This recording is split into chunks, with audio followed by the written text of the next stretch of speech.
अवधूत चिंतन श्री गुरुदेव दत्त. श्री स्वामी समर्थ महाराज की जय. श्री स्वामी समर्थ. स्वामींचे असेच संदेश ऐकण्यासाठी आपल्या चॅनलला सबस्क्राईब करा आणि व्हिडिओला एक लाईक करून कमेंटमध्ये श्री स्वामी समर्थ टाईप करा.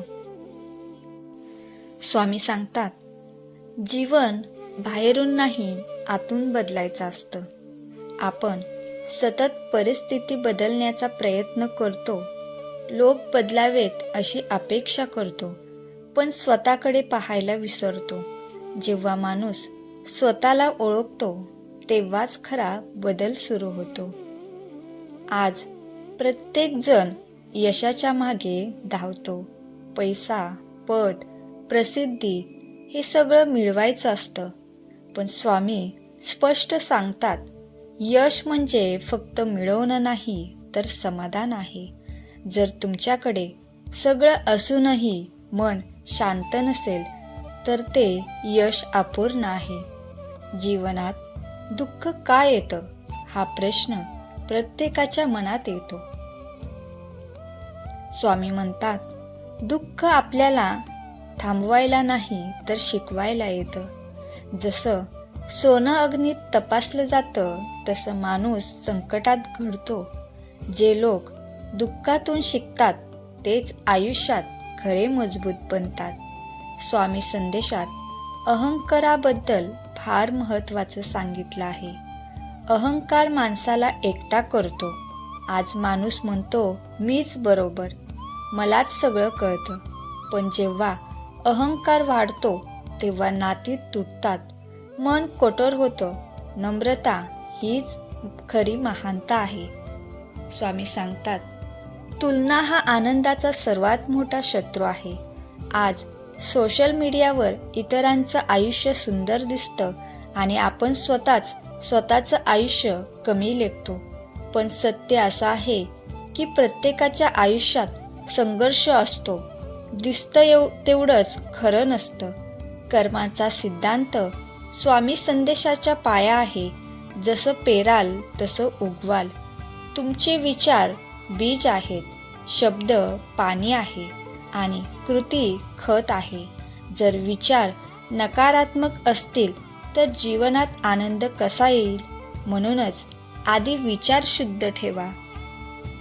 स्वामी सेवा करण्याचे महत्त्व सांगतात. इतरांसाठी काहीतरी करणं म्हणजे देवाची पूजा, गरिबाला मदत, दुःखी माणसाचं ऐकून घेणं, कुणाला तरी आधार देणं यातच खरा धर्म आहे. देव मंदिरात नाही, तो माणुसकीत आहे. आज माणूस खूप रागवलेला आहे. थोड्याशा गोष्टीवर चिडचिड, द्वेष, वैर. स्वामी म्हणतात, राग हा विषासारखा आहे. तो समोरच्याला नाही तर आपल्याला जाळतो. क्षमा करायला शिका. माफ करणं म्हणजे हरवणं नाही तर स्वतःला मुक्त करणं आहे. स्वामी ध्यानाचं महत्त्व सांगतात. दररोज काही क्षण स्वतःसोबत घालवा. मोबाईल, आवाज, गर्दीपासून यांपासून थोडा वेळ दूर राहा. शांत बसून श्वासावर लक्ष ठेवा. हळूहळू मन शांत होईल आणि विचार स्पष्ट होतील. भूतकाळाबद्दल जो गेला तो परत येणार नाही. चुका झाल्या असतील, अपयश आलं असेल, ठीक आहे, पण त्या गोष्टी डोक्यात घेऊन बसू नका.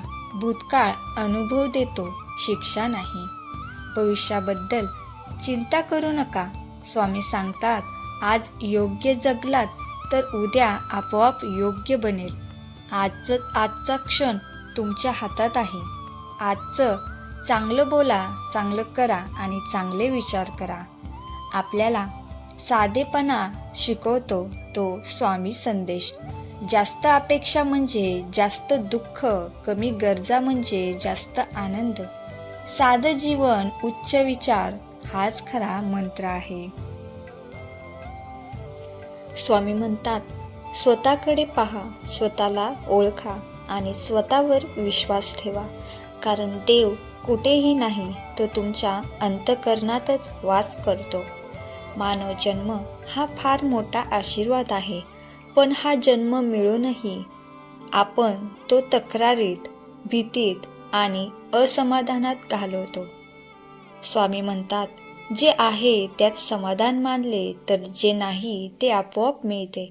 समाधान हे बाहेरून येत नाही, ते आपल्या मनात निर्माण करावे लागते. आज माणूस सतत धावत आहे, पैसा, प्रतिष्ठा, यश यामागे. पण या धावपळीत तो स्वतःला विसरत आहे.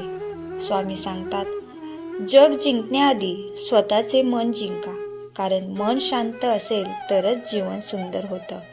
संकट हा जीवनाचा भाग आहे. संकट आलं म्हणजे दैव रागवला असं नाही. संकट हे आपल्याला घडवण्यासाठी येतं. सोनं अग्नीत तापवल्यावर शुद्ध होतं, तसेच माणूस दुःखातून परिपक्व होतो. त्यामुळे दुःखाला घाबरू नका, त्यातून शिकायला शिका. स्वामींचा संदेश खूप सोपा आहे. सत्य बोला, सत्य वागा, प्रेम करा आणि सेवा करा. सत्याने चालणारा कधीच हारत नाही. प्रेम दिलं की ते वाढतं आणि सेवा केली की अहंकार नष्ट होतो. ज्याच्या जीवनात सेवा आहे त्याच्या जीवनात देव नक्कीच असतो. आजचा काळ फार वेगवान आहे. नात्यांना वेळ नाही, मनाला विश्रांती नाही. स्वामी सांगतात, दररोज थोडा वेळ शांत बसा. त्या शांततेत तुम्हाला स्वतःची खरी ओळख होईल. ध्यान, नामस्मरण, प्रार्थना यामुळे मन शुद्ध होते. कोणाचाही तिरस्कार करू नका, कारण समोरचा माणूसही देवाचाच अंश असतो. क्षमा करायला शिका. क्षमा ही दुर्बलाची नाही तर बलवानाची खूण आहे. मनात द्वेष ठेवून कोणीही सुखी झालेला नाही. स्वामी आज तुम्हाला एक अतिशय पण खोल अर्थ असलेला संदेश देत आहेत.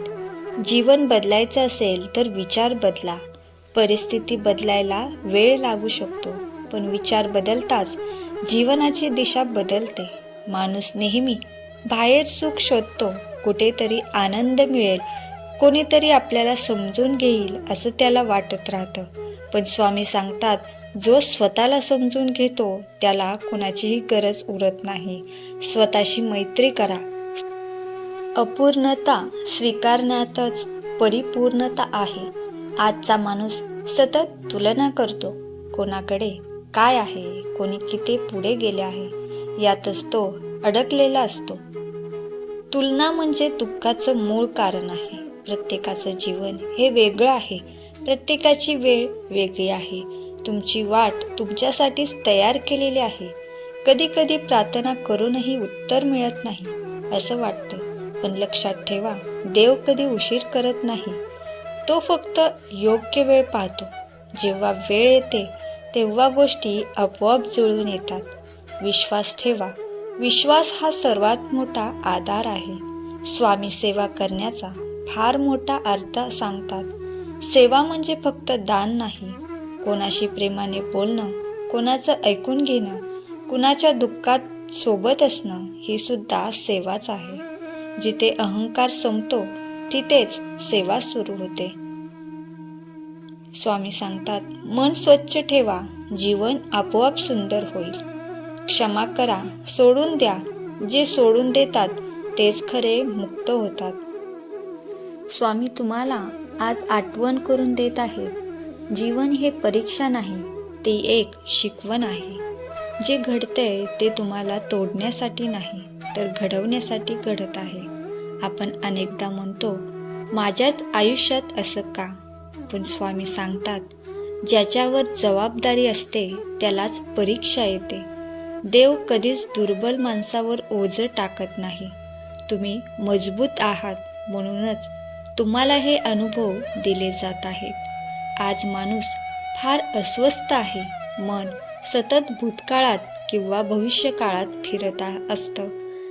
पण स्वामी म्हणतात, आजचा क्षण हा देवाचा श्वास आहे. जो वर्तमानात जगतो तोच खरा सुखी असतो. काल बदलता येत नाही आणि उद्या आपल्या हातात नाही, पण आज आपण सुंदर करू शकतो.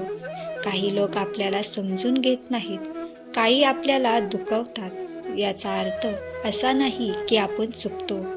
सर्वांना समजावून सांगण्याची गरज नाही. तुमचं मन स्वच्छ ठेवा, तुमचे कर्म योग्य ठेवा, तेच पुरेसं आहे. स्वामी सेवा आणि नम्रतेवर फार भर देतात. अहंकार आला की माणूस देवापासून दूर जातो, पण जेव्हा माणूस झुकतो तेव्हा देव जवळ येतो. मदत करायला मोठं असण्याची गरज नसते. मोठं मन असलं की ते पुरेसं असतं. मनात भीती ठेवू नका. भीती म्हणजे विश्वासाचा अभाव आहे. स्वामी सांगतात, जिथे विश्वास आहे तिथे मार्ग नक्कीच सापडतो. अडचणी म्हणजे बंद दरवाजे नाहीत, त्या नव्या वाटा दाखवणाऱ्या खुणा आहेत. दररोज स्वतःला एक प्रश्न विचारा, आज मी कुणाला आनंद दिला आहे का? कारण दुसऱ्याच्या चेहऱ्यावर हसू आणणं हीच खरी पूजा आहे. मंदिरात जाणं चांगलं आहे, पण माणसाचं मन जपणं त्याहूनही मोठी साधना आहे.